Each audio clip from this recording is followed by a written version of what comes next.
observer une minute de silence après lecture. Sinon, Guasdoué Jean. Mort pour la mort pour la France. France. Fégère François-Marie. Mort pour la France. Skeren Louis. Mort pour la France. Le Gonidec Jean-François. Mort pour la France. Carboulec François. Mort pour la France. Corlouer Yves-Marie. Mort pour la France. Le Bouété Guillaume. Mort pour la France. Camus Louis. Mort pour la France. Le Goise Charles. Mort pour la France. Coursin François. Mort pour la France. Bourdonnec Pierre-Marie. Mort pour la France. Robin Yves. Mort pour la France. Pierrès Jean-Pierre. Mort pour la France. Le Mahout Yves-Marie. Mort pour la France. Martin Théophile. Mort pour la France. Corlouer Pierre. Mort pour la France. Cotel Jean-Marie. Mort pour la France. Prigent François. Mort pour la France. Guillou Emmanuel. Mort pour la France. Carboulec Yves-Marie. Mort pour la France. Prigent Yves-Marie. Mort pour la France. Fégère Marcel. Mort pour la France. Corlouer Eugène. Mort pour la France. Trémel Joseph. Mort pour la France. Les personnes décédées pendant la guerre 39-45. Guédard Joseph. Mort pour la France. André Joseph. Mort pour la France. Jaguin Yves. Mort pour la France. Leroux Yves. Mort pour la France. Guillou Yves-Marie. Mort pour la France.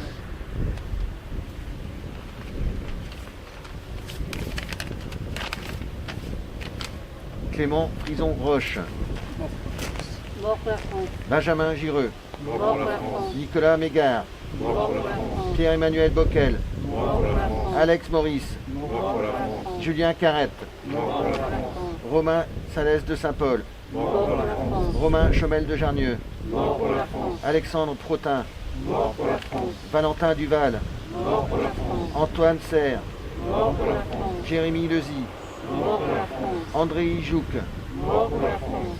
Volodymyr Ribonchtuk. Mort pour la France. Mitro Martignouk. Mort pour la France. Kevin Clément. Mort pour la France. Tojo Ashina Raza Finsalama. Mort pour la France. Andy Fila. Mort pour la France. ST. Mort pour la France. Arnaud Volpé. Mort pour la France. Nous allons maintenant observer une minute du silence. À ces noms, je souhaite rajouter donc trois autres personnes qui nous ont quittés. Le gendarme Gilles Lebousse, Eugène Nicole, président des anciens combattants, et particulièrement ici, sur la commune déléguée de Nguat, donc François Persson, ancien maire de Nguat et président des anciens combattants. Voilà, nous allons observer une minute de silence.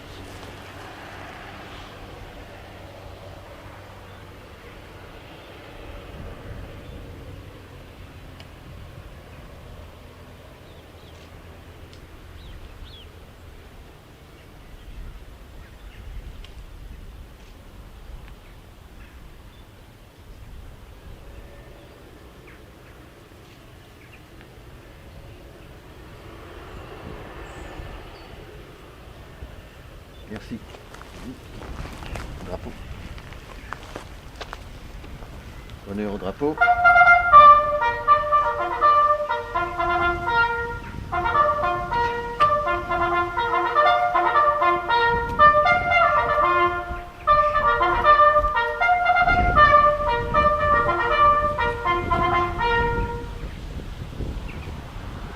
Honneur au drapeau.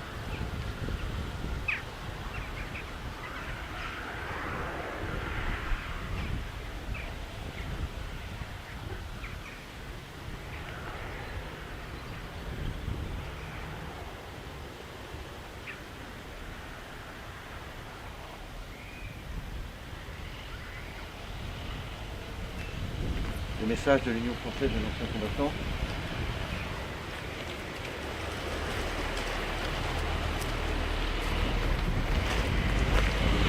Il y a 102 ans, près de la gare de Retonde, dans une clairière de la forêt de Compiègne, était signé l'armistice du 11 novembre 1918. Ainsi s'achevait, après 4 années de combats meurtriers, la Première Guerre mondiale. La France victorieuse, mais affaiblie, déplorait 1 400 000 morts, 740 000 invalides, 3 millions de blessés, des centaines de milliers de veuves et d'orphelins. Ce bilan très lourd nous rappelle nos valeureux aînés, tombés au champ d'honneur et reflètent l'ampleur de leur sacrifice consenti pour un idéal de paix, de liberté et de fraternité. Conservons à cet anniversaire du 11 novembre 1918 et en hommage au glorieux comportement des soldats de métropole, des territoires d'outre-mer, des pays alliés et à leur sacrifice, la réelle dimension de ce souvenir, que nul n'a le droit d'effacer, d'amoindrir ou d'ignorer. Ils sont morts pour la France. N'oublions pas non plus nos combattants des opérations extérieures, pour qui cette date du 11 novembre est la façon qu'a la France d'honorer ceux qui se battent et parfois meurent loin de leur pays. Les événements tragiques de ces mois passés nous rappellent en effet que l'engagement de ces soldats a un coût, celui du sang. En cette année 2020, l'Union française des associations de combattants et de victimes de guerre estime que la situation internationale, particulièrement dangereuse, rend plus important que jamais le rôle de l'Organisation des Nations Unies. En ce 75e anniversaire de la signature de la Charte, l'UFAC invite toutes les générations, et spécialement la jeunesse, à œuvrer pour un monde plus juste, plus solidaire et en paix. Vive la République, vive la France!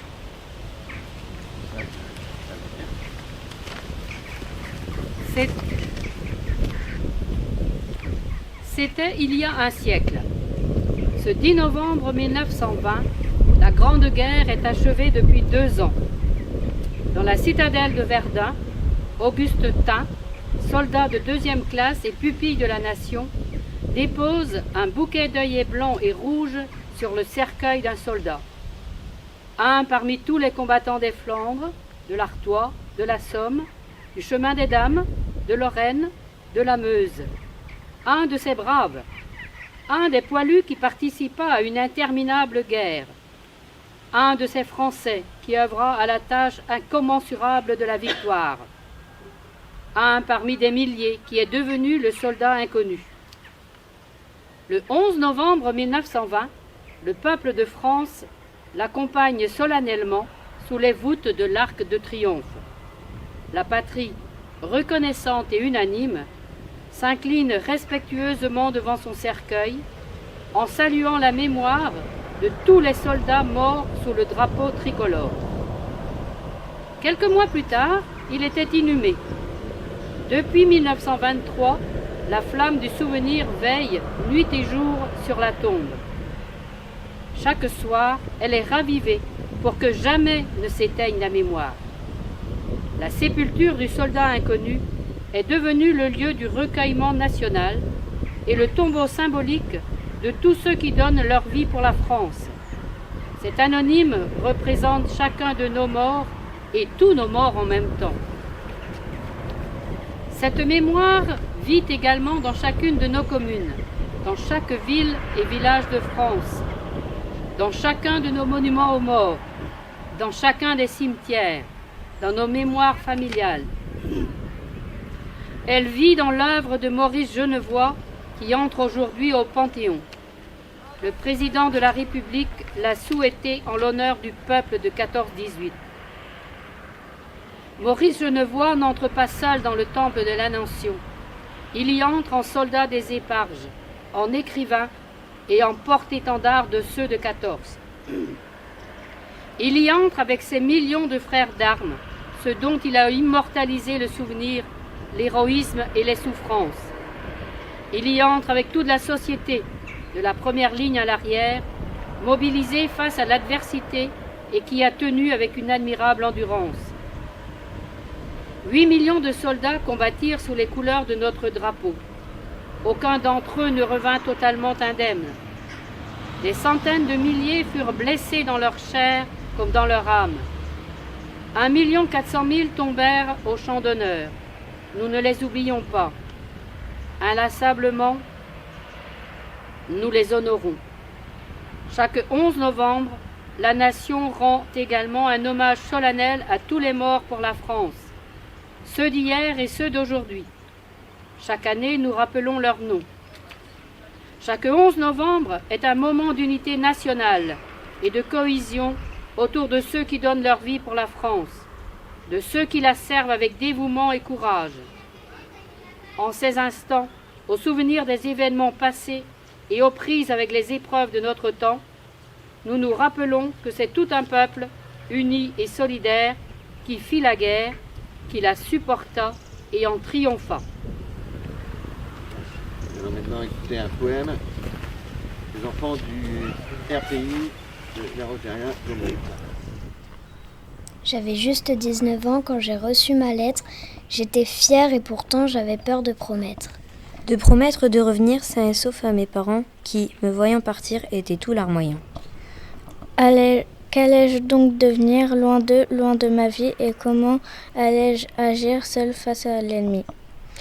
Papa, maman, je vous aime, mais je dois partir, maudit soit ce système qui va m'anéantir.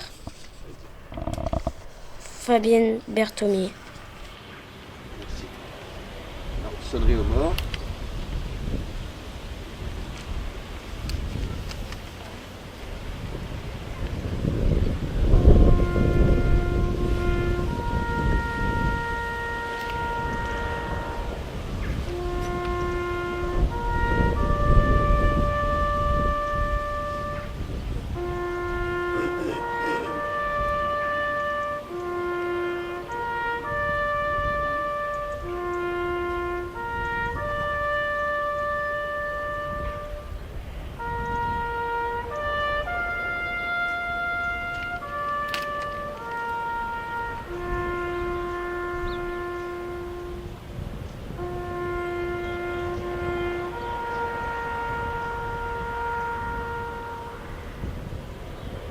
La Marseillaise.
Merci à tous ceux qui nous accompagnent. Et je tiens à excuser tous ceux qui ne peuvent pas être présents aujourd'hui du fait du confinement.